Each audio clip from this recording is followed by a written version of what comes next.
It's not a Monday. This is not the best possible time to make a video, but if I don't make a video when it isn't the best possible time, then they don't get made at all. Last Monday I was not feeling great.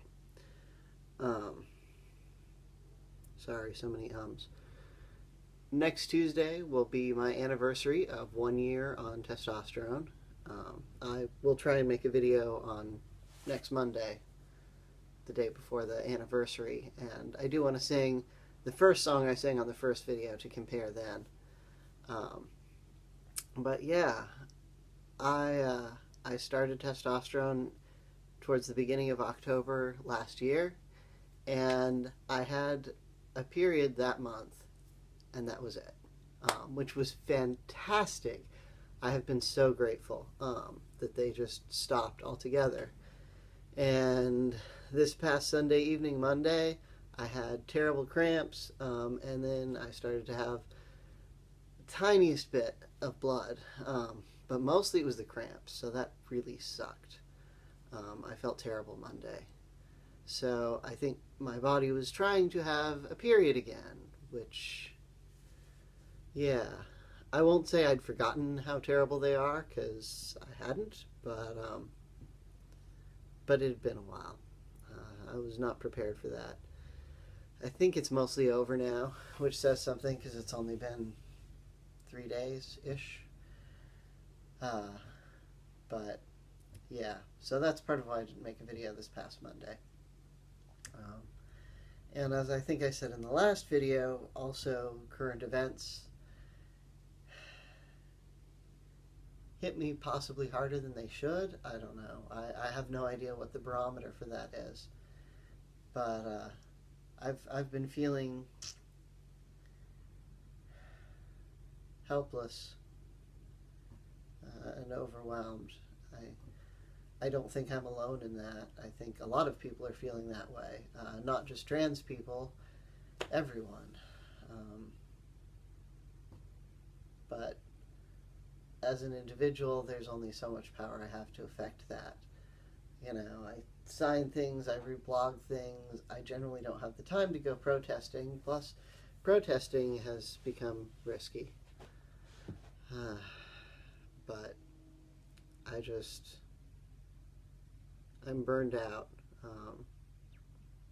My wife is a medical coder. We know a lot of people in the medical profession, and they talk about caregiver burnout or medical professionals having burnout, compassion burnout, because there's just so many things to care about, so many important things, important people, and you give and you give and you give, and there's just a point where you don't have anything left. And I think the whole country, or at least a lot of us, are feeling like that now.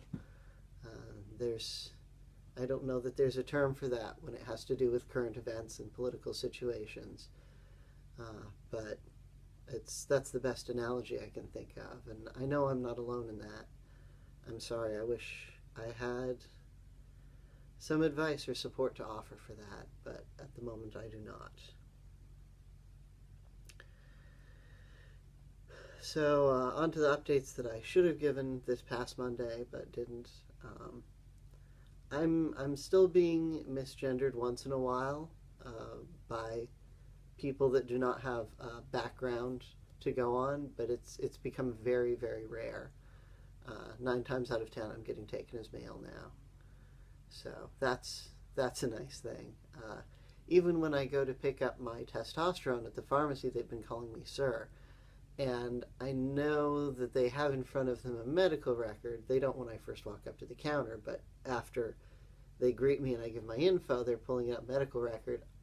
I'm pretty sure it says female on there because I have not changed it on health insurance or with doctors. I've been getting conflicting advice on that, so I don't know what the answer is. Some people have told me as long as you have a uterus, as long as you have, those female parts, you should keep female on your health insurance, because if you have any medical complications or any treatment you need for that, that could become an issue where the insurance is like, hey, you're not covered for this because you're not female. On the other hand, health insurance, if you have a medical need, they're supposed to cover it, regardless of, what the letter says, on your gender designation. Uh, and I've heard arguments one way and arguments the other way, both from trans people and from medical professionals. I'm getting both answers. So I really don't know which is the correct one to go by. My endocrinologist is the one that said as long as you have a uterus, you should keep female on the medical records. So I've been going by his advice because he is the doctor in town who treats a lot of trans people. That's pretty much what he does. Most of the guys in town that are on testosterone go to him, which means we all compare notes about him. But so I'm going to trust his advice for the time being, and we'll see how that works out for me. Facial hair is still very much a thing. I'm getting the hair's creeping up on the backs of my hands. I know it's not going to show on there, but yeah, it's getting thicker. My dad is very hairy. I would say Harry is his middle name, and I would not be joking, but that's spelled differently, obviously. But he is kind of a hairy guy. Also, he looks like Santa Claus. So I'm hoping that I don't turn into Santa Claus. That's not really a life goal of mine, but who knows?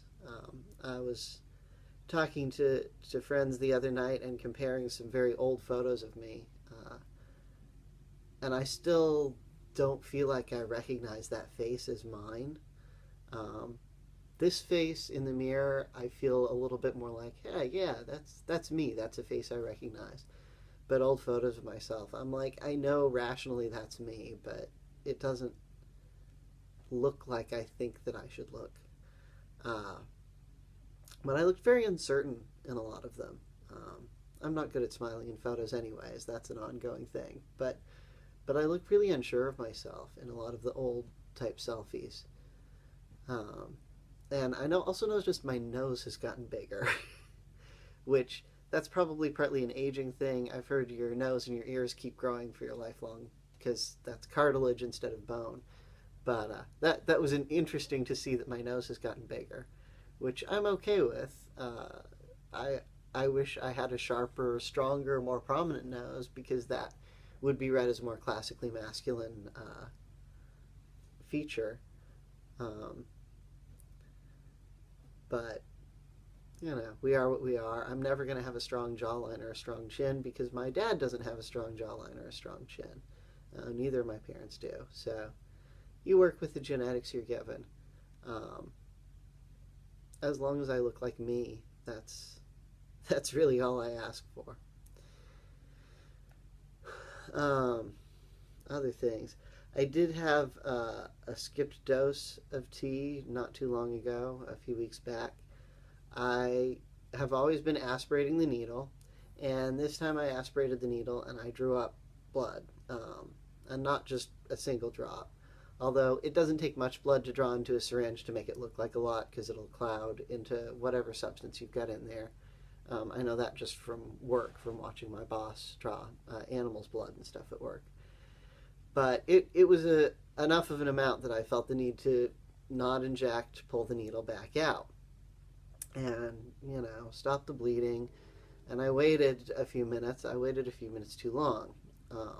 I am not naturally a bleeder. I am somebody who tends to stop bleeding very quickly, and what that means is my blood has very fast clotting agents, clotting time. So taking the same needle, same syringe, which at that time was my last syringe, so that was dumb. Don't do that. Make sure you have extra. I put it in the other leg, pressed down, plunger wouldn't move. And ultimately what we figured out was my blood had clotted and the needle itself is narrow enough that the blood had clotted and blocked the needle. So I couldn't, I could have changed out needles if I had had spare syringes, but I didn't. So that was that. I couldn't inject that dose of tea, and I couldn't put it back into the bottle, which would probably be unwise anyways at that point. So I was mad at myself that I did that. Um, I will say in future, just having some extra needles on hand would have solved that problem, because I could have pushed it just enough to make sure all the blood was in the needle rather than in the syringe, changed out the needle tip, and then I still would have been able to inject. So that was lack of foresight on my part. So don't do that. Um, if you're a bleeder, if your blood doesn't clot as fast, you might not have that problem. Or maybe I waited too long while I was stopping the bleeding and working up my nerve to stick the needle in my leg again. Because of course I was a little bit freaked out. Um, I'm not panic prone overall, but I have noticed that simply the act of sticking a needle into my leg, it does get the adrenaline up a little bit. It does boost certain things in your system because your body is reacting, holy shit, there's a sharp thing stuck in me. And your body says, that's not good. Um, and that can be a little tricky to mentally override. And then, of course, after I have an incident like that, then the next time that I inject, I find that I'm a lot more anxious about it. So that's a work in progress. It's been almost a year, and in some ways it feels routine, but in other ways I do kind of have to psych myself up for it every time. And maybe with time that'll fade, but I'm not there yet. Voice obviously is rocking the deep voice. Um, I had an awkward moment with a client the other day that called, and I answered, and I expected that a lady would answer. Who is this? I said, well, it's Ray. And the client goes, oh, it's you, Ray, because they know me. And they're like, you don't sound like yourself. And unfortunately, what they were calling to tell me about was that their pet had passed away at home. So that wasn't the time to go into an explanation of what was going on. But it was definitely awkward. I wasn't 100% sure how to handle that. So I have told some clients, but it's very much a case-by-case basis. Starting to get some clients that haven't seen me in a while that I don't think recognize that I'm the same person at the front desk, because it might have been a year since they've been there last. And, if they're a client that's not in very frequently, they don't know us that well anyways. So I have been told that is a thing that would happen, and now I've seen it in action. Having an allergy attack, so that's fun.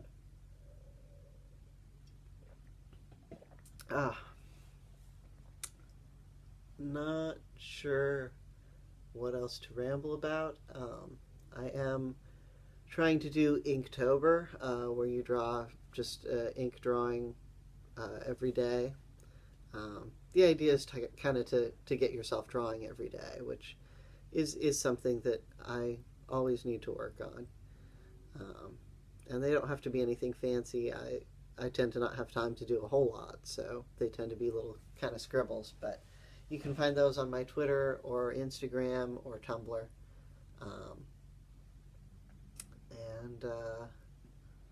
Yeah, I'm out.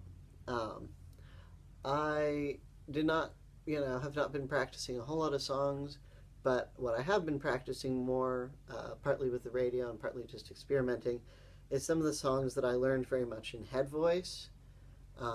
Further back, and have always thought of as women's songs, but I've been working to transpose things to a lower key so that I can still sing them. So that actually opens up a few more songs, for my working catalog of stuff to sing on these videos. So I thought I'd try that. And ironically, the one I was going to do today is traditionally, I was never a fan of it when I realized this was what it was about. Traditionally, this was a song that women would sing to impress potential suitors with their singing voice. because that was a desirable quality for marriageability. But obviously, I'm not trying to impress any suitors because I'm already married. And singing this as a man is not traditional. But I thought I'd give it a go. So.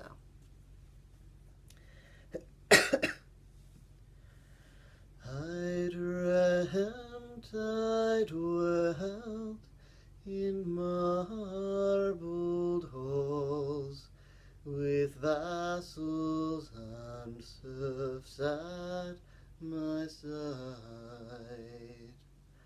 and of all who assembled within those walls, that I was the hope and the pride.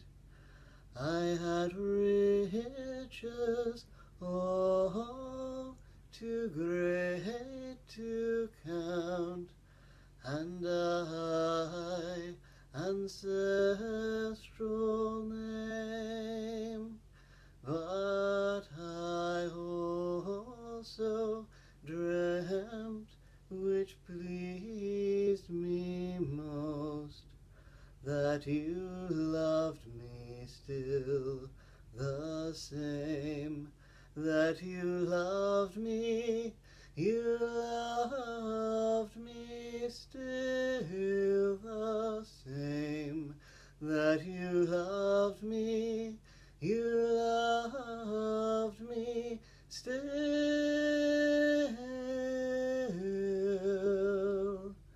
the same. Working on that upper range, little shaky, but I managed to hit it all without going into falsetto. So I will try and make another video Monday or Tuesday to mark my T-versary. And